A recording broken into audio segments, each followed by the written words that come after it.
Jadi kalau eksim itu memang kelainan sistem imun, tapi kalau TSW adalah keadaan iatrogenik namanya. Jadi keadaan yang disebabkan oleh pengobatan. Jadi TSW itu bisa dihindari sebenarnya, sangat-sangat bisa dihindari. Dengan jangan menggunakan salep steroid, nggak akan jadi TSW. Dan si TSW ini justru lebih parah keadaannya dibanding si eksim. Gatalnya lebih parah, nyerinya lebih parah, terus kulitnya juga lebih parah keadaannya dibandingnya eksim yang aslinya. Gitu. Karena mandi tuh perih banget mas, sampai nangis, bener-bener perih kayak gimana ya mas, kayak luka tapi seluruh badan gitu. Jadi tiap mandi itu setiap mandi pasti nangis. Tiap mandi itu nangis. Tiap mandi selama beberapa bulan ya. Beberapa bulan. Tiap nangis. Terus kalau tidur tuh dia nggak bisa tidur karena gatal kan. Jadi setiap hari begitu.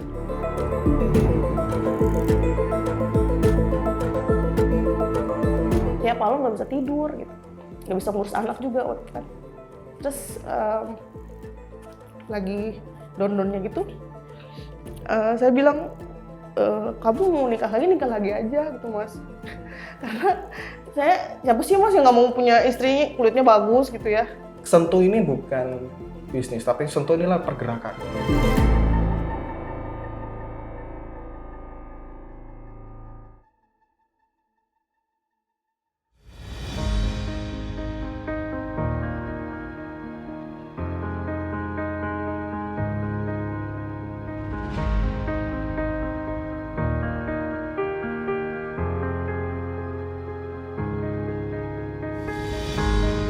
Perkenalkan, nama saya Wahyu Batiar, istri saya namanya Dila Rahma Rubiah. Kami ini pasangan apoteker. Saya S1 di Brawijaya, istri juga lanjut apoteker di Universitas Indonesia, kemudian saya lanjut lagi TB. Kami sebenarnya memulai usaha sebenarnya istri saya dulu. Jadi pas 2014 itu kan nunggu lulus ya. Di situ bikin sabun batang. Iya, dulu waktu lulus 2014 itu, karena kan saya eksim mas dari kecil gitu. Terus sabun di pasaran tuh nggak ada yang gentle gitu. Ya rata-rata tuh pakai SLS. Gitu. Kalaupun ada tuh impor dari luar dan mahal gitu. Nah waktu itu juga sabun natural tuh belum common di Indonesia. Gitu. Jadi saya coba bikin sendiri gitu. Waktu itu handmade produknya, belum ada BPOM. Selain saya pakai sendiri, saya coba jual juga. Banyak juga yang minat gitu sebenarnya. Jadi banyak juga yang kulitnya sensitif gitu sebenarnya. Tapi karena mereka dari request ada BPOM-nya enggak gitu, akhirnya kita coba untuk mendaftarkan ke BPOM. Ya itu tahun 2018. Ya pokok startnya kita menikah tahun 2017. Saya kerja di Cikarang di pabrik farmasi multinasional. Di situ kerja saya bawalah istri ke Cikarang karena memang latar belakangnya beda-beda walaupun sama-sama apoteker, tapi saya lebih ke industri. Kalau istri sebenarnya klinis, jadi kerja di rumah sakit awalnya, kemudian minta resign untuk ikut saya di Cikarang. Nah di Cikarang itu kita mulai, saya lihat di sabun batang kemarin kayaknya bisa digulitin lagi sambil mengisi waktu kan di rumah ya. Kita mulai lagi lah bangun brand yang sempat terlupakan karena sempat kena kesibukan. Start nikah, kita di kamar kontrakan gitu. Kemudian ada 2 kamar di depan sama belakang ya. Depan untuk tidur, belakang untuk saya bikin mini ruang produksi. Awalnya sabun batang develop sampai ke sabun cair, sabun untuk cuci piring. Karena kan orang eksim gatal ya, akhirnya kita karena permintaan itu ditanya-tanya karena udah mulai rame ditanya BPOM, udah BPOM belum. Nah itu mulai kita kepikiran. Akhirnya kita mulai daftarkan BPOM ya. Mulai baru tahun 2018 perusahaan berdiri dan 2019 produk pertama kami keluar. Nah dari situ berbarengan dengan COVID-19 ya, itu booming kelagapan kita, belum sih intinya kita secara mental kayaknya waktu itu ya, kayak mental kayaknya waktu itu belum siap diberi air yang rezeki itu kayak bingung, jadi kayak out of stock, produknya out of stock, jadi permintaan banyak tapi produksinya kurang gitu, walaupun memang produksinya udah skala industri ya, tapi saking kencangnya permintaan jadi kayak itu, nah out of stock itu akhirnya mulai ada kompetitor masuk.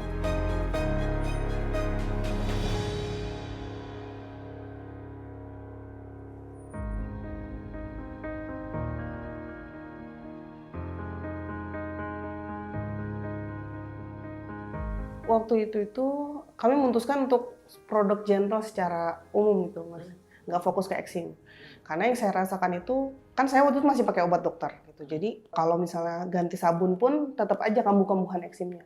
Di situ yaudah nggak usah fokus eksim, kita fokus ke semua kulit sensitif gitu. Sensitif, ya. Karena nggak fokus ke eksim, general gitu kulit sensitif aja. Jadi kami ngerasa tuh produknya, brandnya tuh kayak kurang kuat, positioningnya kurang kuat. Akhirnya karena penjualan terus menurun, operational cost-nya juga tinggi, permintaan pasar juga menurun, saingan juga semakin banyak ya, dari impor ada, lokal juga sangat menjamur waktu itu. Akhirnya kita memutuskan untuk menyuntik mati brand lama kita. Kami kan nikah tahun 2017, kemudian sampai 2020-an itu belum memiliki anak. Udah ikhtiar panjang lah, kemana-mana ke dokter, udah banyak dokter gitu. Dan ke Allah itu mintanya maksa minta anak gitu kan. Nah waktu alhamdulillah 2020 istri saya hamil. Waktu rame-ramenya skincare gitu, Bepom tadi. Kali itu pas hamil. Nah 2021 akhirnya saya memutuskan karena saya merasa kita punya anak gitu, nggak mungkin tinggal di Cikarang karena istri juga kena air di sana nggak cocok. Nah khawatir nanti malah ke bayinya malah kemana-mana. Akhirnya tinggal di Bogor kan. Nah kalau tinggal di Bogor maka kita harus LDM kan ya. Nah dan merasa itu bahwa kita udah minta sama Allah maksa gitu kan, terus saya nggak bisa mendampingi setiap hari gitu. Nah itu salah satu juga kenapa saya harus memutuskan resign. Perusahaan multinasional itu kan gajinya gede. Ya itu salah satunya. Semua orang yang diceritain kalau resign semua sangat menyayangkan gitu. Bahkan orang tua sendiri juga. Bahkan sampai ibu sendiri itu menolak untuk saya resign karena saya anak pertama, Mas. Jadi saya dari keluarga sederhana. Nyekolahin saya itu sesuatu yang menguras tenaga sekali gitu. Yang mulai prihatin gitu ya, tirakat, orang tua itu sampai ngirit gitu, nyekolahin saya itu. Jadi ketika udah lulus, kok malah resign? Kalau mindsetnya orang dulu kan, ngapain sekolah tinggi-tinggi kalau ujung-ujungnya bisnis gitu, usaha gitu kan. Nah dari situ perdebatan lumayan panjang, saya ngelobi itu setahun. Yaitu ibu bilang, kamu boleh resign, asal harus ngeraih ini 3 gitu. Yang pertama kamu harus lanjut sekolah S2 di ITB, langsung spesifik. Langsung minta di ITB. Kemudian harus punya anak gitu. Kemudian harus punya rumah. Itu dalam waktu itu. Di situ saya langsung melipir ke musola. Saya nangis di situ, Mas. Kalau ini kayak nggak mungkin gitu. Kita aja susah banget mendapatkan anak, kita udah berjuang gitu. Terus apalagi lanjut kuliah di ITB gitu. Waktu itu saya merasa kayak orang tua ngasih saya target tuh kan biar nggak resign gitu. Jadi kayak setahun saya nggak mau jadi anak yang durhaka juga, langsung ngambil keputusan sendiri gitu. Saya harus mendapatkan ridho dulu nih. Nah, itu setahun Pak, Mas, Robinya. Sampai iya, akhirnya 3 itu, 2001 alhamdulillah anak saya lahir yang pertama. Itu pun juga perjuangan luar biasa ya, akhirnya dokter ke-8 anak saya yang pertama itu lahir. Rumah alhamdulillah, walaupun belum jadi, tapi udah mulai pondasi. Kemudian saya udah diterima di ITB, mengambil farmasi industri. Karena orang tua saya pengen saya itu jadi dosen juga gitu. Mulai dari situ udah wujud dan akhirnya diizinkan untuk resign.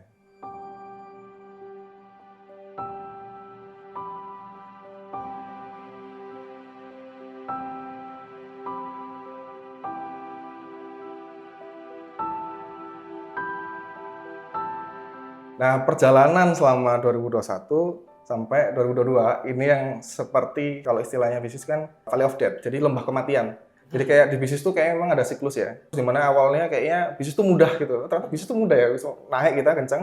Nah, ternyata udah di atas tuh mulai kita sok tahu kita ini mulai nggak works gitu. Akhirnya di lembah kematian itu mulai kerasa 2022 itu momennya. Dari 2022 itu momennya kayak bisnis tuh walaupun omset masih bagus ya. Di atas 90, di atas 100 itu masih bagus lah ya. Cuman tiap bulan kok turun itu yang akhirnya gimana ya? Sampai terakhir itu di 3 juta sebulan. Jadi yang beli hanya yang repeat order aja, kita nggak ada biaya untuk marketing sama sekali. Kerugiannya ya ratusan juta ya waktu itu karena kita harus buang berapa ribu produk. Karena nggak bisa kejual. Expired gitu. Nah tahun 2022 itu yang kita mulai menguji iman kita apakah lanjut atau tidak. 2022 masuk 2022 turun nih. Omset dep turun. Nah itu waktu itu ya karena ilmunya kurang dan masih duniawi banget ya. Pekerja seperti halnya karyawan gitu. Jadi berangkat jam 7 itu ke kantor, kemudian pulangnya malam. Saya pikir dengan saya kerja keras itu berhasil gitu. Nah, nggak ada yang berhasil tuh. Saya mau melakukan segala cara ini di bisnis. Semua metode tuh nggak ada yang berhasil. Oh, gagal. Selama mungkin kurang lebih 8 bulan, saya itu insomnia. Jadi insomnia, ketakutan luar biasa. Sampai tidur tuh sehari itu 2-3 jam. Tiap siang, malam tuh nangis gitu. Nangisnya ketakutan. Sampai di titik dimana tahun 2022, saking stresnya, kalau tiap malam tuh biasanya saya ke Dramaga ke atas gitu, itu kan agak dingin tuh di sana, semakin kesana makin dingin. Itu biasanya saya ke sana motoran sendirian untuk nenangin diri. Kalau itu duduk di danau di IPB, saya sendirian tuh. Cari tenang aja gitu, cari tenang. Kok nggak enggak. Karena yang beban ekonomi kan nggak lebih ke saya Mas ya. Kalau istri kan saya nggak bebannya gitu. Karena walaupun kita couple-planner, tapi tetap saya menganggap bahwa istri itu berkarya aja. Bukan beban tanggung jawab untuk nyari duit gitu. Nah, sempat merenung di danau IPB gitu ya. Kemudian sempat ke atas juga. Sampai di titik saya nggak nemuin solusi. Akhirnya ada truk tronton gitu, pengen rasanya itu nabrak gitu. Akhirnya saya udah belok begini, pas udah deket gitu truknya, saya akhirnya melipir di jalan gitu. Melipir itu nangis total. Saya nangis sedih-sedihnya itu kayak kok sampai begini nasibku gitu. Sampai malu juga sama Allah kok sampai aku melakukan hal yang haram gitu, yang bodoh gitu sampai gitu.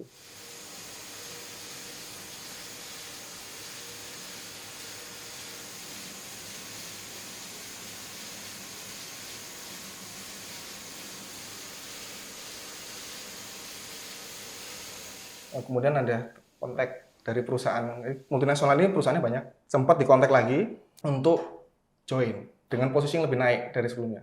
Nah, itu akhirnya saya diskusi sama istri. Gimana ada tawaran ini, kalau secara salary sih, salary-nya 2 kali lipat dari yang sebelum resign. Kalau kamu mundur, kamu pengecut.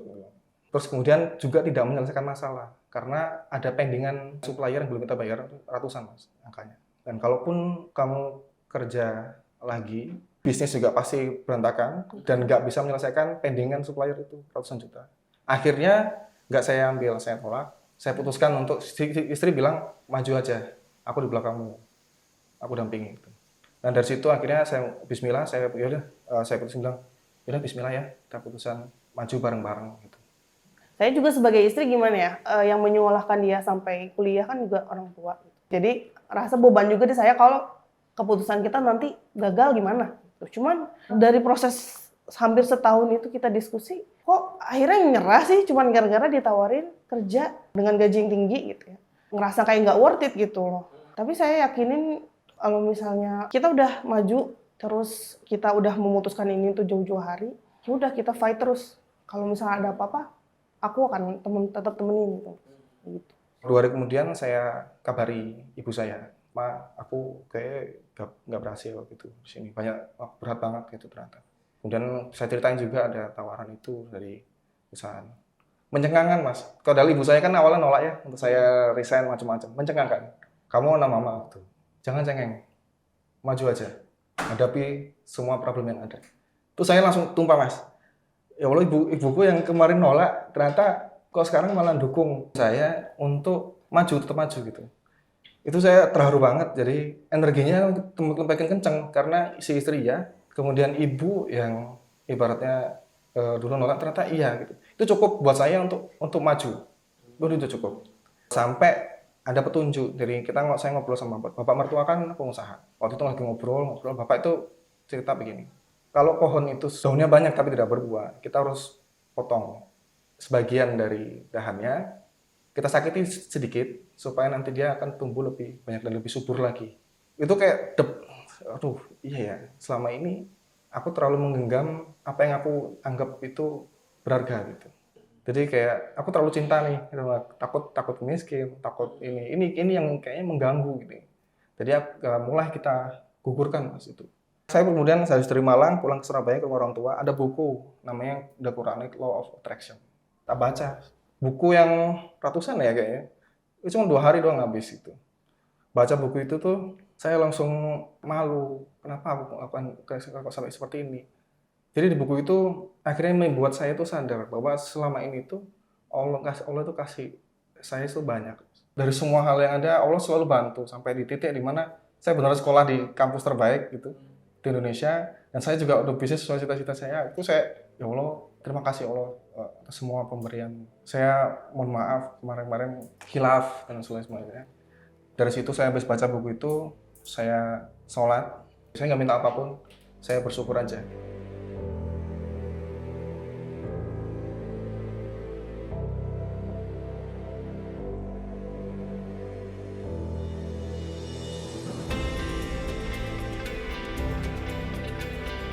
Ternyata Allah itu gini mas, solusi pertama yang dikasih Allah itu rasa tenang.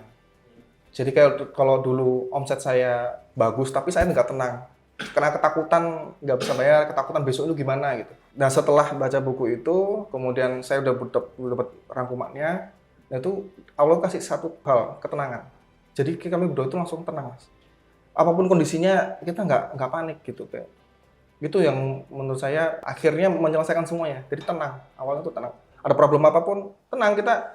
Kalau dulu 2022, saya tuh marah-marah terus. Kita tengkar terus mas. Ya, hampir setiap hari. Tengkar, hampir tiap hari. Bayangin mas, couple planner itu saya. Ketika ada masalah pribadi, masuknya ke bisnis. Masalah bisnis, masuknya ke pribadi gitu. Masalah keluarga gitu. Kita lagi tengkar gitu kan, jadi suasana rumah kan nggak enak ya. Nah dari dapat ketenangan itu, akhirnya keluarga, satu yang pertama, saya berdua tenang sama istri komunikasinya.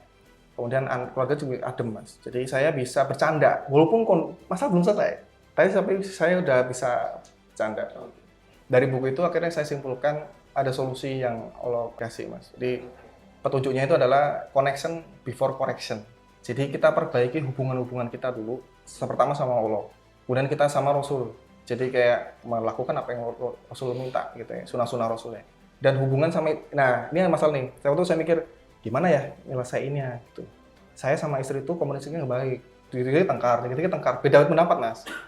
Terus ada celetukan, saya lihat di YouTube itu ada Bun Rati Subakat, foundernya Wardah. Mereka juga couple planner kan sama Pak Subakat Hadi. Itu tuh bilang, supaya nggak tengkar, ciptakan visi yang besar, yang hampir mustahil.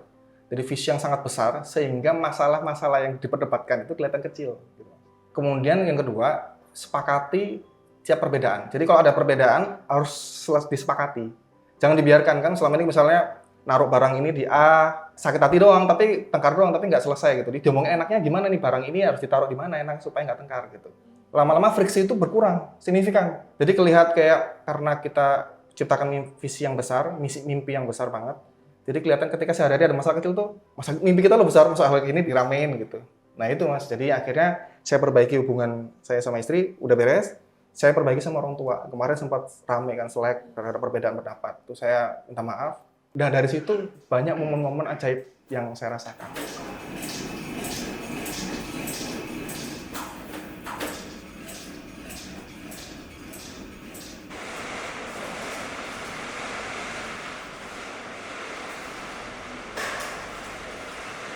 Balik lagi kan ke tadi kan kita tahu kekurangan brand kami di mana ya mas ya. Positioning brandnya kurang dan juga tujuan utamanya juga nggak jelas tujuan utamanya. Akhirnya konsultasi ke brand consultant gitu.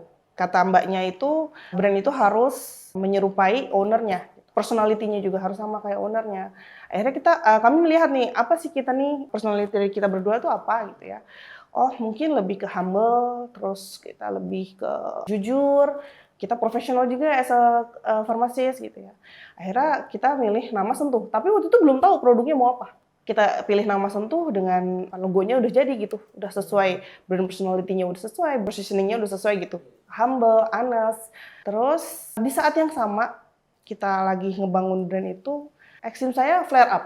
Jadi saya itu dari kecil tuh pakai obat dokter. Jadi obat dokter itu bisa bikin saya berfungsi normal lagi gitu. Jadi kalau flare up ya saya tinggal periksa ke dokter, dikasih salep, pereda lagi gitu, bisa sekolah lagi, bisa kuliah lagi gitu ya. Begitu terus-terusan sampai saya kuliah dan sampai menikah kemarin gitu. Nah, terakhir itu waktu saya menyusui itu flare up parah. Saya periksa ke dokter, diberikan salep yang paling kuat. Awal-awal oh membaik nih gitu. Tapi lama-kelamaan nggak ngaruh sama sekali, udah saya olesin, kok nggak ngaruh gitu. Akhirnya saya konsultasi lagi ke dokter, dokternya pun bingung gitu. Karena yang diberikan udah potensi paling tinggi gitu. Udah nggak ada lagi yang bisa diberikan gitu kan. Di situ saya sempat sedih banget ya mas, maksudnya saya tuh udah bergantung banget sama salep itu dari saya kecil. Dan saat pegangan saya hilang, ya saya goyang lah. Maksudnya saya panik juga, sempet panik, nyari-nyari salep apalah, salep Cina apa segala macam gitu ya. Tapi tetap nggak ngaruh gitu. Akhirnya ketemulah istilah TSW itu pas, topical steroid withdrawal itu. Jadi disitulah langsung terbelalak saya awal tahu TSW itu.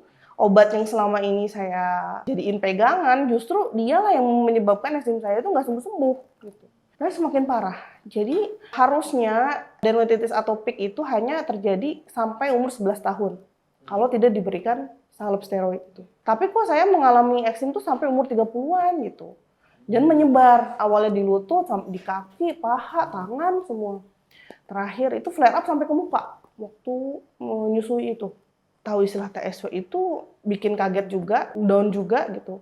Akhirnya di Januari 2024 kemarin, saya memutuskan untuk lepas semua salep yang saya pakai gitu. Karena dokter pun nggak bisa ngasih solusi, Mas. Akhirnya meluas semua. Dan di situ saya ngerasa kayak nggak ada solusi waktu itu. Kayak jalan di gua gelap yang nggak ada ujungnya gitu. Benar-benar gelap, Mas. Karena di Indonesia belum ada yang edukasi tentang TSW ini. Satu-satunya orang Indonesia yang saya tanya, dia itu mengalami TSW 4 tahun. Jadi saya di situ benar-benar down banget, Mas. Masa saya harus mengalami TSW ini selama itu gitu. Mandi tuh nangis, Mas. Tiap malam nggak bisa tidur gitu. Nggak bisa ngurus anak juga waktu kan. Terus lagi down-downnya gitu, saya bilang, kamu mau nikah lagi aja gitu, Mas. Karena siapa sih, Mas, yang nggak mau punya istri kulitnya bagus gitu ya, nggak ada penyakitnya, nggak sakit gitu ya. Lalu tuh saya sebadan-badan, Mas, itu merah gitu, belum lagi nanti bekasnya gitu kan. Terus saya bilang, kamu kalau mau nikah lagi aja gitu, karena saya kayaknya nggak bisa gitu 4 tahun dengan keadaan saya kayak gini gitu ya. Apalagi waktu bulan Mei kemarin tuh saya sampai bengkak, kaki bengkak, muka bengkak, demam, sesak nafas, sama tensi saya tinggi. Itu sampai nggak bisa ngurus anak juga gitu. Jadi saya jadi ibu sama jadi istri kayak nggak berguna gitu loh, Mas. Ya udah jadi istri nggak berguna, jadi ibu juga nggak berguna gitu waktu itu. Aku udah ngerasain, saya bilang ke dia, Mas ya, aku udah ngerasain penyakit ini tuh dari kecil gitu. Jadi kalau misalnya untuk ngerasain sakitnya, perihnya, gatalnya tuh udah biasa gitu. Tapi kan sendirian. Kayaknya kalau misalnya harus ngerasain sakit ini tapi sambil ngurus anak sama harus jadi istri yang terbaik buat dia, kayaknya aku nggak bisa gitu.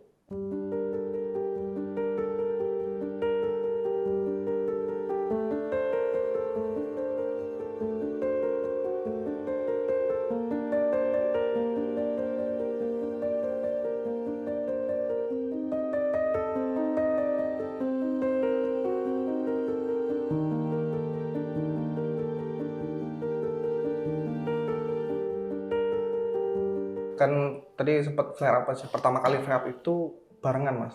Saya kan mau sidang itu. Jadi pas flare up tuh saya mau S2-nya, mau sidang. Sidang itu sempat ada problem lah, ibaratnya ada miskomunikasi, dan akhirnya saya tidak bisa sidang di saat dijadwalkan. Singkat cerita, ternyata boleh sidang nih, tapi saya sidang susulan. Hamin 2 sidang susulan itu, bapak saya dikabarin orang tua bapak stroke. Momen saya itu waktu itu Hamin 2 itu berat banget. Istri saya lagi parah-parahnya, saya harus sidang. Kemudian bapak saya kena stroke. Itu pukulan gimana, Mas? Menggambarkannya nggak bisa fokus saya ke sidang tuh. Akhirnya Hamin 1 sidang itu saya memutuskan untuk nggak belajar. Ya Allah, saya menyendiri. Ya Allah, tolong gitu. Beri ketenangan. Beri ketenangan supaya saya bisa melewati semuanya. Jadi akhirnya alhamdulillah sidang dan alhamdulillah lulus. Kemudian bapak saya kontak bapak sambil bantu karena yang tahu kesehatan itu saya. Dari keluarga besar tuh di keluarga itu yang kesehatan saya sama istri, jadi kami yang tahu. Itu saya satu-satu ngurusin sidang, kemudian ayah beresin, saya pulang, Februari pulang, dan alhamdulillah sekarang udah bisa jalan. Kemudian mulailah kita setelah bapak saya udah beres, baru mikirin si istri, karena kan ini agak kompleks nih. Jadi saya bisa selesaiin dari yang mudah dulu nih, yang bisa itu. Waktu itu dapat telo ya. Jadi setelah stop steroid itu, karena belum ada orang Indonesia yang edukasi, jadi saya cari-cari di luar negeri, Mas, orang Australia, Eropa, Amerika gitu. Dan ternyata memang bahan yang untuk pelembab paling bagus itu dari lemak sapi. Karena mandi tuh perih banget Mas. Sampai nangis, bener-bener perih kayak gimana ya Mas? Kayak luka tapi seluruh badan gitu. Jadi tiap mandi tuh Jadi setiap mandi mesti tuh nangis. Tiap mandi itu nangis. Tiap mandi selama beberapa bulan ya. Beberapa bulan. Setiap nangis. Terus kalau tidur tuh dia nggak bisa tidur karena gatel kan. Jadi setiap hari begitu. Terus akhirnya bikin coba formulasi sendiri karena sabun yang ada di pasaran nggak ada yang gentle banget, adapun impor mahal gitu kan. Akhirnya coba formulasi sendiri itu sabun. Terus Telo itu untuk pelembabnya, kan ada bagian-bagian yang kering itu. Akhirnya ada yang nyaranin, Kak minum Brotowali deh gitu. Setelah minum Brotowali terus langsung keluar semua. Jadi kayak steroid itu kan dia kayak bikin mendem gitu loh Mas ya. Cuman neken sementara doang gitu inflamasi. Dan itu setelah minum Brotowali itu keluar semua. Nah, akhirnya cobalah kita diskusi sama Wahyu gitu. Kayaknya ini menentukan arah brand. Ya akhirnya karena dilihat kok banyak yang menderita hal yang sama, terus udah akhirnya kita memutuskan untuk si Sentuh ini yang tadi udah kita buat tuh brandnya, kita fokus deh ke Exim yang udah ketergantungan sama steroid gitu, yang sama kayak saya gitu. Ya jadi Sentuh itu lahir pas banget kita mau rebranding Mas. Jadi sempat galau apakah tetap ke skincare. Ternyata jawabannya adalah lo kasih sakit Mas. Jadi istri saya ini bilang dia flare up dan steroid itu nggak mempan udahan. Itu ternyata awalnya itu kita pikir tuh kayak kok kita semakin mendekat kok malah semakin berat nih gitu. Ternyata itu solusi ternyata. Seandainya itu nggak flare up Mas, kita Sentuh tuh bukan Exim tapi skincare lagi. Seandainya nggak flare up, jadi Allah ngasih flare up itu untuk berubah arah brandnya gitu. Jadi akhirnya kita Sentuh Exim gitu. Nah Exim itu bukan hanya penyakit kulit, tapi ada masalah mental. Jadi Exim itu menyebabkan stres itu menyebabkan eksim. Jadi siklus setan gitu. Jadi semakin dia stres, semakin eksimnya tambah parah, semakin stres lah. Muter aja tuh, kayak gulung kayak bola salju. Lingkaran setan itu. Nah itu harus lepas. Makanya namanya kan Sentuh ya. Sentuh itu kita menggambar Sentuh kan identik dengan kulit ya. Dan Sentuh identik dengan hati. Jadi kita menyembuhkan kulit juga memulihkan jiwanya gitu. Jadi makanya namanya Sentuh gitu. Itu yang mendasari lahiran nama Sentuh gitu.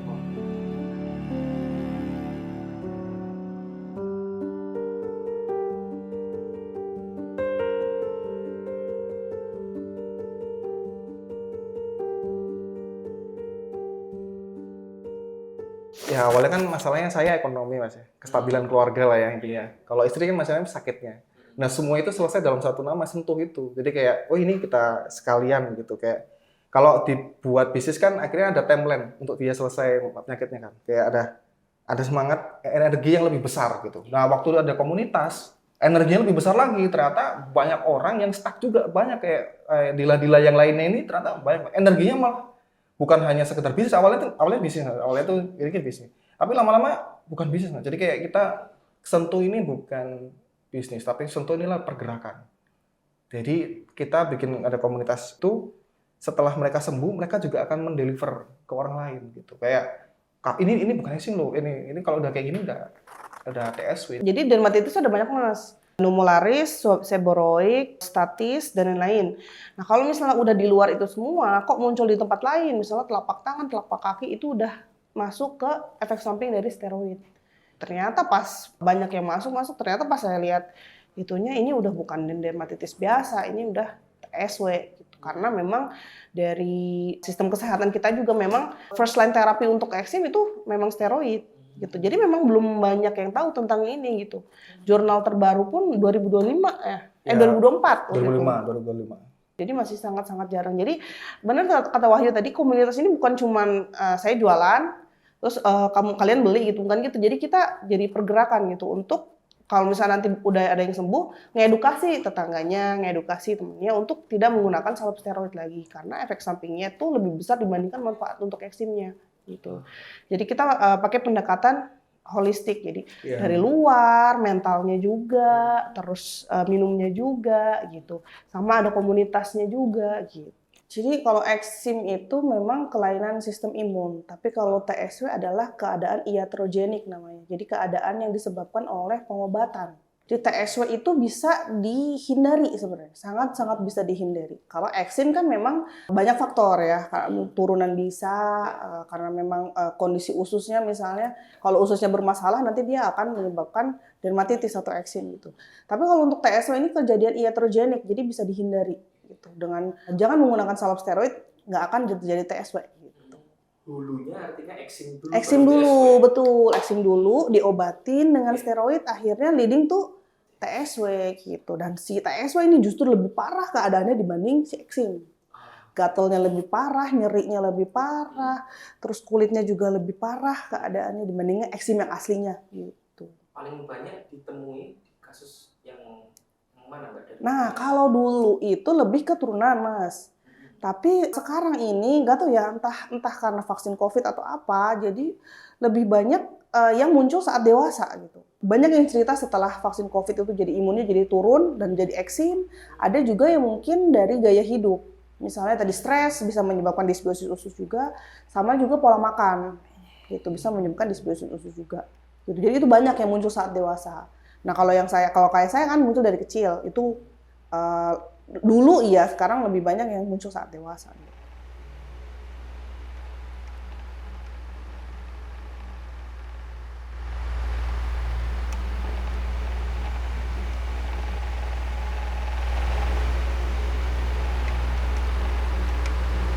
Jadi setelah semua akhirnya komunitas kita awalnya sedikit cuma 10, sekarang sudah di atas 1000 Mas. Itu baru sebagian kecil.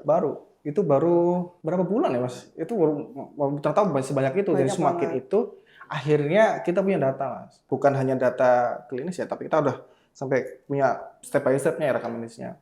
Nah, dari situ kita mulai angkat ini keluar. Gimana ya caranya supaya ini diakui? Caranya adalah tadi, karena tadi tahun 2023 kita diajak teman-teman kolaborasi, itu memunculkan ide bahwa Sentuh ini harus science based, jadi berdasarkan bukti ilmiah. Kalau cuma harapan doang ya kosong ya. Jadi kita masukin brandnya itu tadi humble, kemudian kita suntik dia dengan science based atau berbasis ilmiah. Dari situ kita coba kawinkan dan kita harus honest, jujur apa adanya. Kita nggak mau kasih harapan palsu, gitu, overclaim, kita nggak mau. Dari itu kita kawinkan semua brand itu dan akhirnya kita mulai ikut lomba-lomba tadi. Kita mulai pendanaan, mulai riset, akhirnya kolaborasi sama kampus Mas. Beberapa kampus kita kolaborasi dan dapat riset. Terakhir itu kita dapat 2, jadi riset sinergi namanya dari Dikti, kolaborasi sama kampus yang ada di Tangerang. Kemudian juga kita juara 1 Mas, ada lomba di Asia Tenggara. Jadi kita papernya, idenya kita angkat, tapi bukan bisnis yang disaingkan, tapi ide terkait bagaimana penyembuhan eksim. Kita juara 1 se-Asia Tenggara. Gitu kemarin September baru 2025 ini, dan kita sempat berkali-kali seminar nasional offline ataupun online, terakhir kemarin di Tomohon macam-macam itu karena waktu kita ketemu offline banyak banget Mas, banyak banget dan nangis Mas, sampai nangis cerita itu aku dibully, aku udah sama udah sama begitu kayak udah tahu kayak saya tuh gatel awalnya di sini ya, iya. Jadi saking seringnya kasusnya tuh saking sering. Jadi kita tuh apal progresnya, pasti di sini, pasti di sini. Dan di jurnal nggak ada Mas. Bahkan kita mulai edukasi ke publik ya, kita ditolak dokter Mas. Tahu apa lu gitu, macam-macam gitu. Iya, karena memang tadi Mas first line terapi untuk eksim itu steroid. Jadi dokter ngerasa benar gitu ya. Iya. Kok malah dibantah gitu. Bahkan teorinya. Kita memang bantah teori. Memang. Dulu kita juga diajarin sama Mas. Karena kita apoteker kan sama. Itu juga kayak di kita kayak selama ini kayak salah dong. Yang kita pelajari salah dong gitu. Sama, kita juga sama. Dokter juga sama tuh di sosmed juga diserang lah. Sampai pada akhirnya yang menguatkan kita, saya berkunjung ke Kemendikti Saintek, ketemu Prof. Ketut, itu dulu dekan ITB. Kemudian beliau sekarang bertugas sebagai Direktur Penelitian dan Pengabdian Masyarakat di Kemendikti Saintek. Saya datengin beliau, kemudian saya cerita tuh di situ. Prof, ini gini. Tertarik lah dia. Oh iya itu, saya juga sama. Akhirnya dibahas panjang Mas. Saya diskusi sampai 2 jam gitu sama beliau. Karena mau ngajak beliau ke Tomohon untuk ngisi seminar kan. Pas di situ saya cerita, tapi kita banyak penolakan gitu intinya, banyak penolakan. Kamu punya data nggak? Kamu punya bukti nggak? Kamu based on science kan? Semuanya gitu. Kalau ya saya backup gitu. Jadi kayak nggak apa-apa, maju aja nanti isi seminar, saya ikut. Jadi akhirnya ikut Prof gitu.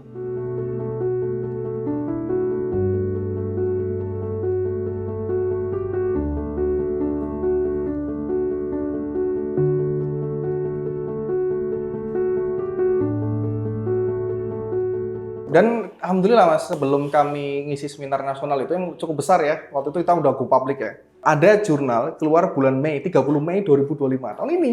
Sebelum kita berangkat tuh seminar itu Agustus ya, Agustus ya. Itu kayak takut juga Mas, namanya juga ini ya takut ya. Tadi di backup sama itu udah bilang oke, tapi kayak masih takut gitu. Akhirnya ada keluar jurnal tuh, bahas terkait topical steroid addiction. Jadi ketagihan, ketergantungan steroid.